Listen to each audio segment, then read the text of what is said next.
la belle-mère qui fait asseoir son beau-fils et qui lui dit, tu sais que si tu as envie de prendre une deuxième femme, si tu as envie de prendre une deuxième femme, si tu as envie d'avoir une autre femme là, tu sais que ta belle-sœur est là.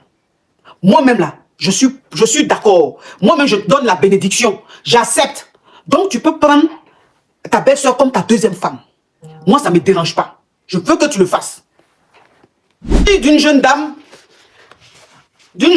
qui était avec sa maman et très rapidement qui a perdu son papa. C'est-à-dire que sa maman a eu 5 enfants. Sa maman a eu 5 enfants avec leur papa. Et leur papa a déjà. Voilà. C'est-à-dire que ce n'était pas vraiment un homme qui s'en sortait financièrement. C'est un monsieur qui se débrouillait. Il se débrouillait. Donc financièrement, c'était chaud dans le foyer. C'était un peu la pauvreté. Et le monsieur, malheureusement, il est tombé malade. Il a déjà. Quand il a déjà, sa maman a fait 5 enfants. C'est-à-dire 3 garçons et 2 filles. Vous comprenez un peu. Et elle était adolescente. Elle avait genre 15 ans comme ça quand son papa a déjà.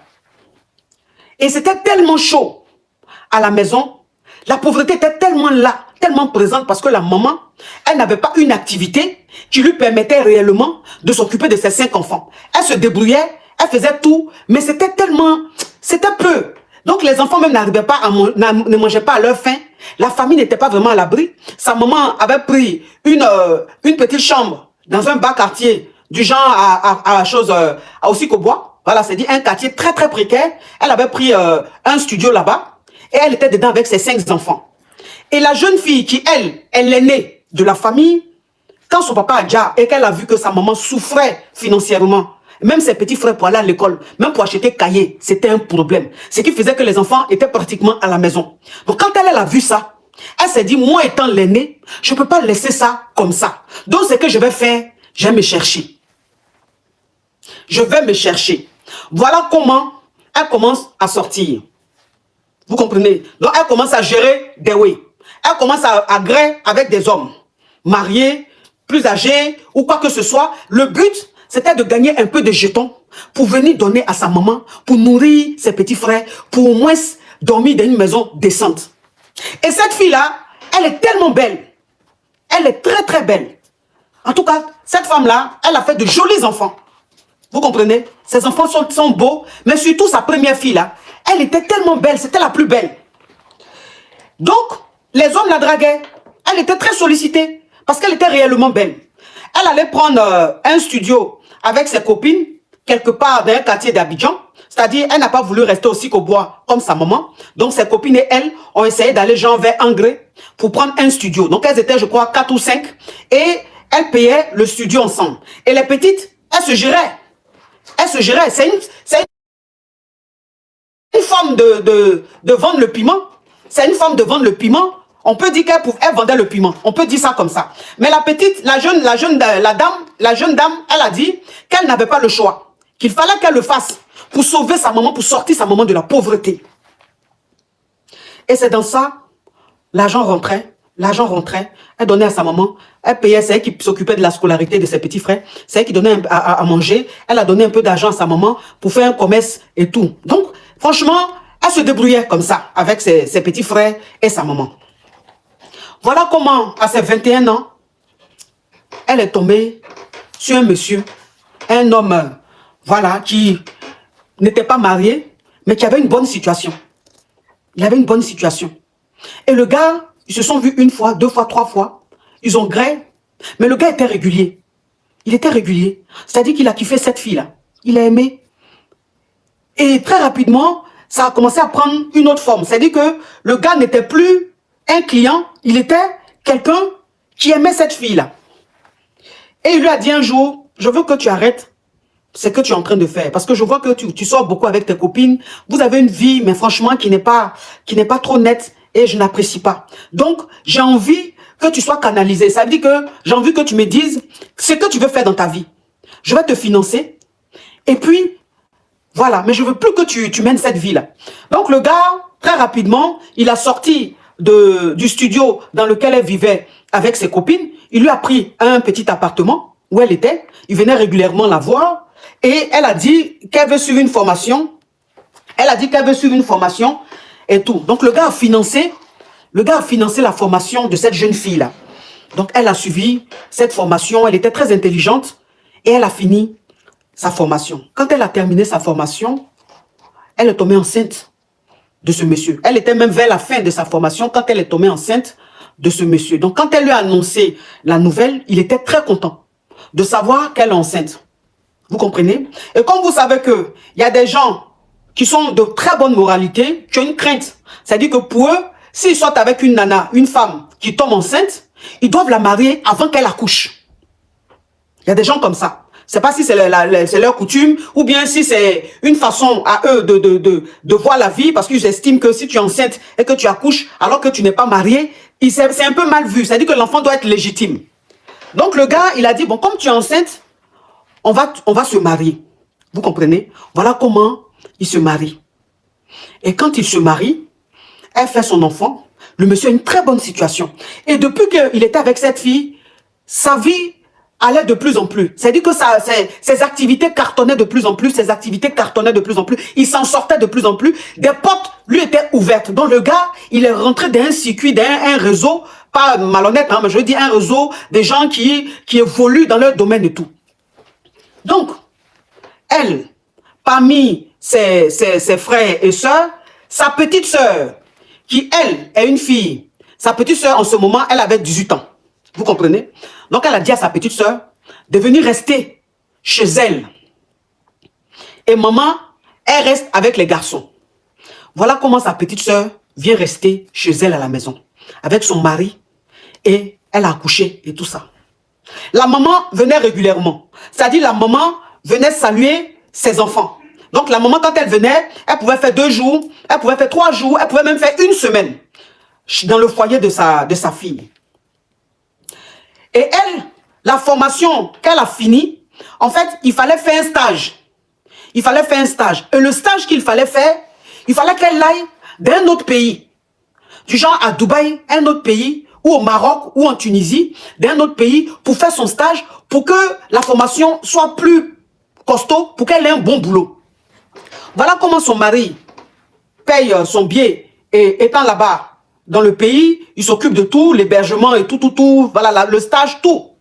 Et donc, elle dit, elle est restée hors du pays, c'est-à-dire hors de son foyer, pendant 1 an, pour faire son stage. Donc, c'est son mari qui allait la voir de temps en temps. Et l'enfant, leur enfant qu'ils ont eu, est resté avec la maman. Ce qui veut dire que la maman était très présente dans le foyer de sa fille pour s'occuper de l'enfant. Et la petite soeur aussi qui était là-bas. Donc, elle dit, elle finit sa formation, son stage, elle rentre au pays, dans son foyer, mais quand elle rentre, elle voit que tout a changé. Rien n'est plus pareil. C'est-à-dire, le tapoter, on dit c'est lent. On dit le lait est lent, mes amours, on tapote.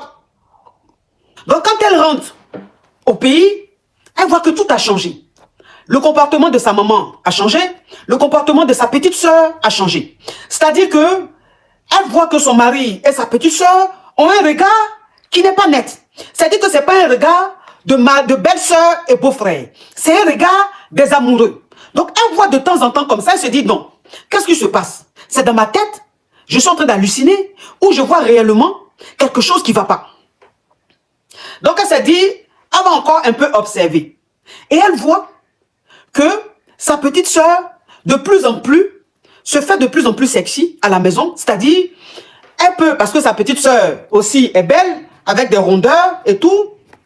Donc, elle voit que sa petite sœur, toujours dans les petits collants, dans les petits hauts, voilà, où on voit les atouts et tout ça.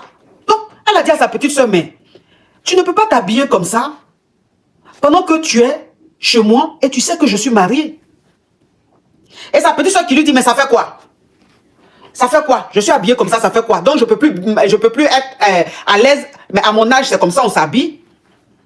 Et sa petite soeur continuait, c'est ce genre de tenue. Elle a dit à sa maman, elle a fait asseoir sa maman, elle a dit à sa maman, depuis que je suis rentrée de mon stage, il y a beaucoup de choses qui ont changé. Ma petite soeur a un comportement que je ne supporte pas.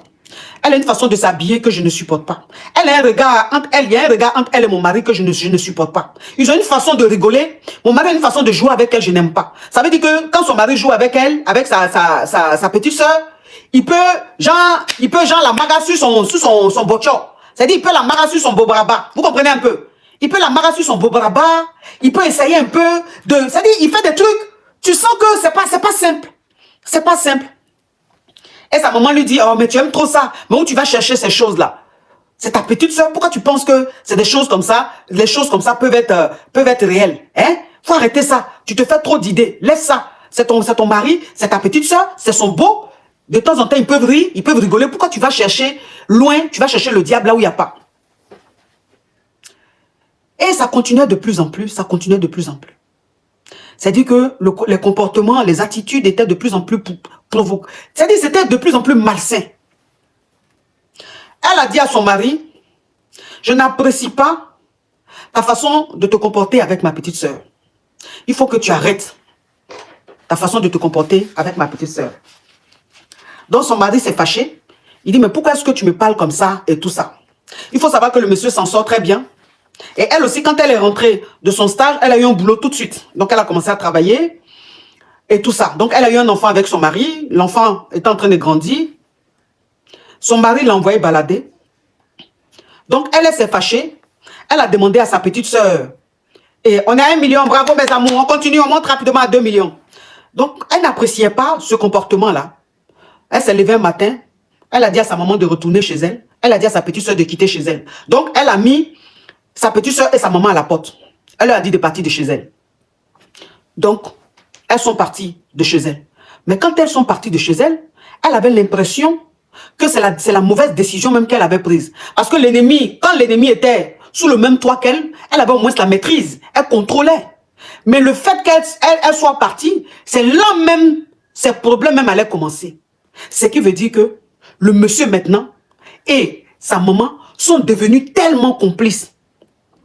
Sont devenus tellement complices qu'ils partaient tout le temps chez sa maman la voir. Ils partaient tout le temps chez la maman de sa femme. Et tout. Donc elle ne comprenait pas. Et tout ça. Ce qui veut dire que elle allait chez sa maman pour dire, mais comment tu peux accepter que mon mari vienne chez toi ici? Et tout ça, sa maman lui a fait un tas d'histoires. Un tas d'histoires. Tu aimes trop ça. Tu penses que quoi? Que tu es arrivé, on ne peut plus respirer. Mais qu'est-ce qui ne va pas? Mais qu'est-ce qu'il y a? Qu'est-ce qu'il y a? On est fatigué. Tu te plains trop. Ou bien parce que c'est toi qui t'occupes de nous. Ou bien parce que c'est toi qui t'occupes de nous. On ne peut plus respirer et tout ça. Et elle et sa maman étaient en froid. Il faut savoir que... Qui a dit c'est lent là? Pourquoi vous écrivez c'est lent? Qu'est-ce qui est lent? Le live est lent? Est-ce que vous me... Donc, pendant qu'elle était en froid, avec sa maman a appelé son mari. Son mari allait voir, allait voir sa belle-mère. Et la belle-mère qui fait asseoir son beau-fils et qui lui dit, tu sais que si tu as envie de prendre une deuxième femme, si tu as envie de prendre une deuxième femme, si tu as envie d'avoir une autre femme là, tu sais que ta belle-sœur est là. Moi-même là, je suis d'accord. Moi-même, je donne la bénédiction. J'accepte. Donc, tu peux prendre ta belle-sœur comme ta deuxième femme. Moi, ça ne me dérange pas. Je veux que tu le fasses.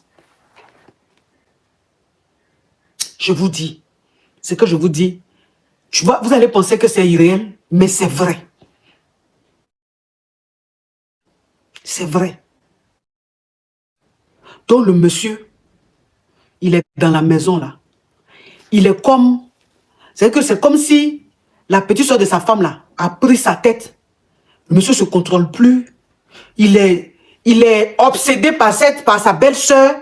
La maman aussi est pour. Elle est complice avec sa fille. Donc elle maintenant, elle est dans la situation. Elle dit, elle veut divorcer. Elle dit, elle veut divorcer.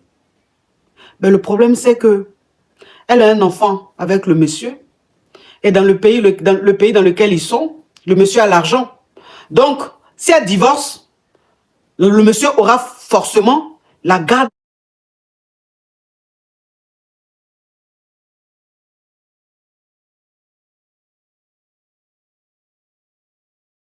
Elle est très pensive et tout ça. Donc, elle a besoin qu'on lui dise ce qu'elle doit faire. Elle a besoin de l'avis des caviars et des Yougos. Donc, le débat est ouvert. À vous la parole. Je vais vous prendre pour que vous donnez votre avis. Oui. Moi, mon avis, je pense qu'elle doit partir. Elle doit prendre son enfant et partir. Mais avant ça, je pense qu'elle doit peut-être une de ses amies ou quelqu'un. Elle doit essayer de trouver une femme ou quelqu'un d'autre, une troisième personne pour aller séduire son mari. Comme ça, quand elle va partir, sa sœur sera avec le mari, mais au moins il y aura une troisième qui va venir prendre la place de sa sœur. Comme ça, elles deux, elles vont perdre le mari. Ok, donc ce que toi tu dis, c'est qu'elle doit partir pour le moment sans divorcer. Et ce qu'elle fait, elle trouve une amie ou une personne qui va séduire son mari. Oui. Ok, d'accord. Donc cette personne va commencer à sortir avec son mari pour déstabiliser sa relation entre lui et sa belle-sœur et la belle-sœur. Oui. Ok, d'accord. Merci pour ton avis, ma chérie. Merci. Oui, merci. Elle est pertinente et elle est brève. J'aime les gens comme ça. Je disais qu'il y a des gens qui n'ont pas peut-être saisi l'histoire. Parce que c'est une histoire d'amour. Elle est avec son mari. Et celle qui vient prendre sa place, c'est sa soeur. C'est quelque chose qui ne peut pas être acceptable. Qui ne peut pas être acceptable pour son mental, pour son moral elle-même, pour son cœur. Ce n'est pas possible d'accepter. C'est très difficile. Donc les personnes qui disent de patienter se sont foyées. Non, ce n'est pas une histoire de rivalité ou quoi que ce soit. C'est une saleté. C'est une saleté dans laquelle elle est. Elle ne doit même pas rester là-dedans. Puis en plus, qu'est-ce qu'ils ne comprennent pas? Le monsieur maintenant, là, il aime sa soeur. C'est ce que vous avez raconté. Le monsieur aime sa soeur. Donc il ne l'aime plus. Un homme qui n'aime pas une femme, elle devient comme un ingénieur de décoration. Après, il va commencer à la détester. S'il commence à la détester, elle va ne voir que le pire. Donc il n'y a même pas de débat. Oh, 0784 là. Arrête d'appeler, ma chérie. Aïe. Pourtant là, ça devient quoi? Tu appelles, on te prend, tu parles doucement. On te coupe, tu appelles. Il faut arrêter. Oui.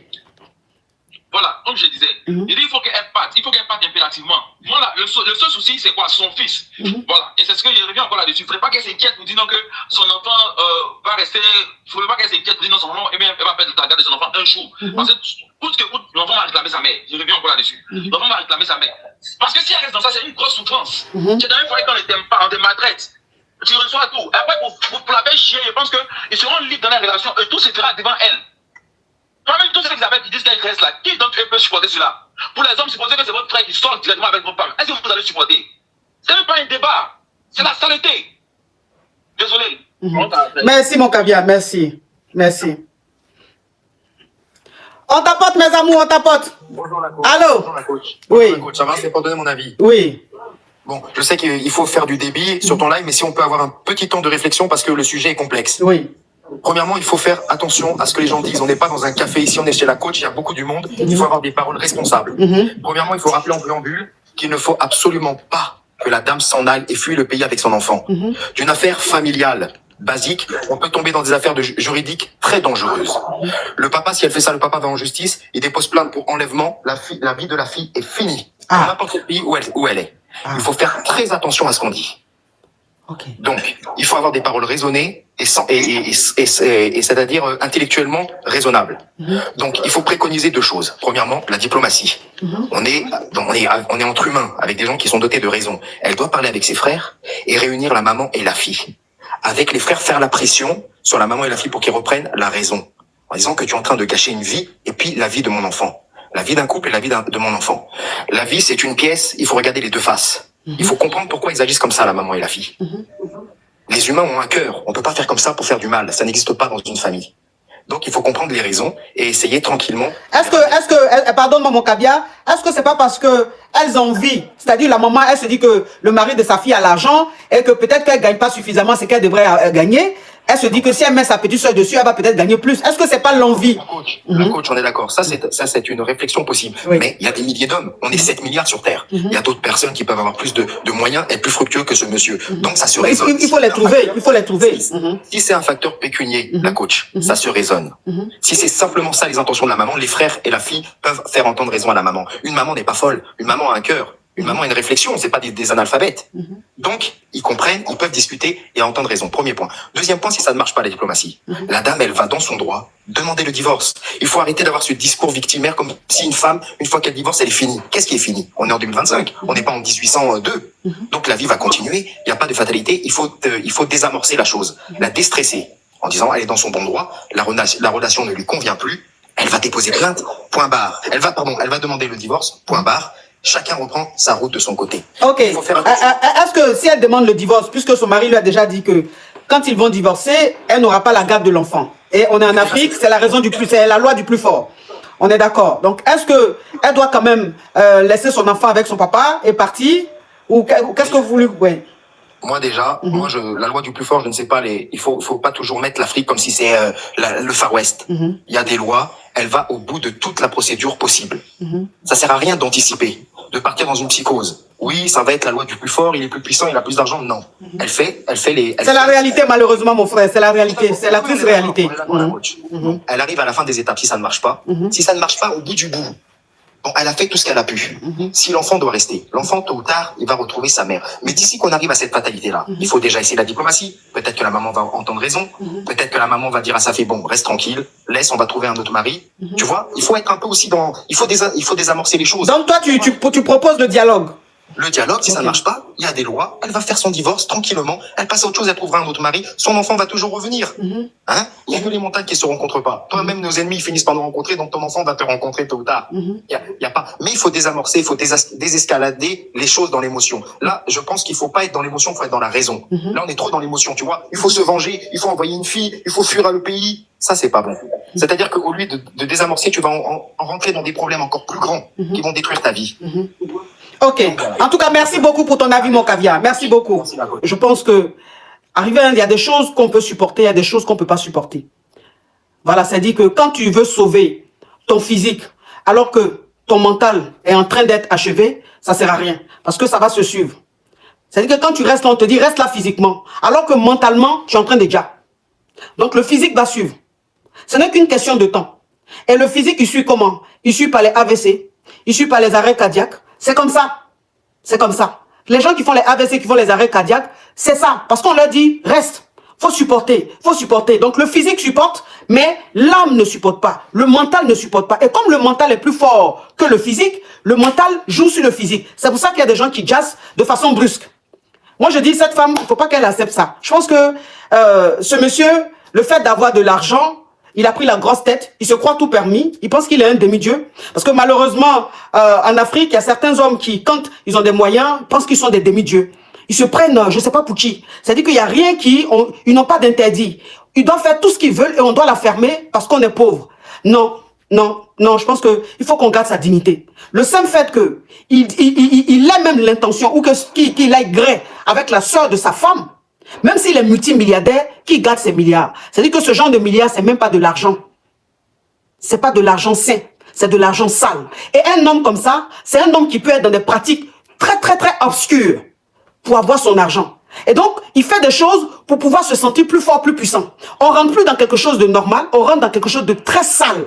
Donc, ça veut dire que toi, la femme, même quand tu restes dans ça, l'argent que tu dépenses avec cet homme-là, c'est de l'argent sale. C'est de l'argent maudit qui vont avoir des retombées, mais des retombées très graves, qui peuvent jouer sur ton enfant ou sur toi. Donc, quand on fait des choses dans la vie, souvent, c'est pas nous qui payons. Ce sont nos enfants, nos progénitures. Donc, pour sauver l'âme de cet enfant-là, je pense que elle doit divorcer. Même si on sait que malheureusement en Afrique, dans un foyer, quand c'est l'homme qui a l'argent et surtout qui a les relations, malheureusement, la femme n'a rien à dire. Quels que soient les avocats que tu vas prendre, c'est lui qui va gagner. Donc il va prendre les enfants, il aura la garde des enfants. Malheureusement, c'est comme ça. Je pense que à ce stade-là, même si l'enfant reste chez son père, c'est pas grave. Mais au moins, elle sort de ce cauchemar. Parce que ce qu'elle est en train de vivre au quotidien, c'est un cauchemar. On lui impose quelque chose qui est sale, qui est obscur. C'est l'horreur au quotidien qu'elle vit. C'est pas possible. Et elle ne peut rien faire parce que sa petite soeur lui tient tête. Ça veut dire que sa petite soeur se dit que c'est normal ce qu'elle fait. Et que elle et sa grande soeur sont arrivées maintenant au même niveau. Est-ce qu'on voit un peu le truc? Genre, on est au même niveau. On passait, on gratte le même mogo. Ou bien on flotte à le même mogo. Ça, il faut qu'elle parte. Il faut qu'elle parte. Il faut qu'elle sauve son âme. Il ne faut pas qu'elle veuille sauver son physique. Et puis même, si c'est spirituel, c'est-à-dire que même si c'est la maman et sa sœur qui sont allées basser, qui ont bassé même le monsieur, je pense qu'à partir du moment où on rentre dans le basse, ça ne sert à rien même de vouloir lutter. Parce que tu ne vas pas lutter spirituellement contre ta maman. Ta maman. Ta maman. Tu vas faire quoi contre ta maman? Tu peux faire quoi contre ta maman? Et même si tu veux rester prudente, comment tu peux être prudente H24 avec ton sang? Tu ne peux pas. À un moment, tu vas te faire avoir. Parce que c'est ton sang, c'est ta maman, c'est ta petite soeur. Même si ta maman ne t'atteint pas directement, elle peut passer par tes frères avec qui tu as de bons rapports. C'est elle, la maman, c'est elle qui a cette capacité-là de manipuler ses enfants. Donc je dis, dans tous les cas, la maman, elle reste toujours à un niveau. Donc tu ne peux pas aller contre ta maman. Et dans cette histoire, c'est la maman qui est le danger au milieu. C'est pas la petite soeur. Parce que la petite soeur, elle est jeune. Elle est encore naïve. C'est la maman qui est en train de manipuler la petite soeur. Parce que c'est une maman qui est pauvre et qui est rêveuse. C'est-à-dire que c'est qu'elle n'a pas eu dans sa jeunesse là. Elle pense que c'est avec le mari de sa fille, elle va avoir. Donc elle se dit quoi? Elle n'a plus de mœurs. Elle, c'est l'argent qu'elle voit. Donc elle se dit, voilà 2 filles, j'ai 2 filles. Si mes 2 filles gèrent le monsieur, je vais avoir beaucoup d'argent. Comme la grande sœur, c'est vrai, elle s'occupe de nous, mais je ne vois pas trop bien dans son argent. On dirait qu'elle est un peu malo. Attends, si ma petite soeur va sur la petite va sur le terrain, ça me fait 2 mouvements sur le terrain, je gagne encore plus. La maman, elle est plus stratégique, elle pense à l'argent qu'elle va gagner. Mais cet argent-là, c'est quel argent? Tu vas rester dedans, tu ne vas même pas bouffer l'argent, tu vas déjà. Et quand tu vas déjà, ces 2 femmes-là ne vont pas prendre soin de ton enfant. Le monsieur même là, c'est un PN. Il est malade dans la tête. C'est-à-dire qu'il est arrivé à un niveau où il ne raisonne plus comme un être humain. Il est d'un autre level. Et malheureusement, certains hommes riches, c'est comme ça, ils rentrent d'un autre level. Ils sont plus humains. C'est-à-dire ils ne raisonnent plus comme des êtres humains. Côté humanitaire, là, côté humain, là, ça quitte en eux. Ils deviennent autre chose. C'est comme des animaux. Ils ont l'impression d'avoir une puissance. Donc, ils peuvent faire tout ce qu'ils veulent. Il faut qu'elle parte. Il faut qu'elle parte. Elle ne reste pas dans ça. C'est sale. C'est trop sale. Le monsieur ne peut pas la griller et puis il va griller sa petite sœur. Ça, là, ça ne peut pas. Même s'il veut, mais il n'a qu'à être même le président de la République du monde entier. Tu ne peux pas me griller et puis griller mon sang, griller ma petite sœur. Si c'est ça, là, je préfère partir. Donc, ma chérie, il faut gagner temps. Il faut partir. L'enfant va rester avec ton papa, son papa. C'est pas grave. C'est pas grave. Ton enfant, un jour, tu vas le récupérer. Un jour, il va te chercher. Au moins, tu te sauves, tu sauves ton enfant. Parce que si vous êtes encore sur le même toit, là, tu vas rentrer dans la rivalité avec ta petite soeur et puis ta maman, on peut dire ton enfant. On peut te dire, toi et ton enfant, quand elles vont voir que ce qu'elles pensaient avoir, ce qu'elles croyaient avoir dans le foyer, là, elles n'ont pas, elles vont se dire, c'est toi qui es le problème. Et donc, si tu as un problème, il faut supprimer le problème qui est sur le chemin. Et quand on supprime le problème qui est sur le chemin, on le supprime, lui, et tout ce qui va avec, c'est-à-dire son enfant. Donc, si elle reste dans ce foyer-là, on peut la dire, on peut dire son enfant. Alors que si elle part, l'enfant reste en sécurité. Parce qu'en ce moment-là, l'enfant est sous leur responsabilité. Donc, ils n'ont pas intérêt à faire quelque chose à l'enfant. Ça sera trop visible que c'est eux qui ont fait. Alors que si la maman reste dedans, ils peuvent faire l'enfant et on ne saura pas que c'est eux forcément. Ça va rester un peu camouflé. Est-ce qu'on voit un peu le truc? Ok, merci mes amours, merci d'avoir...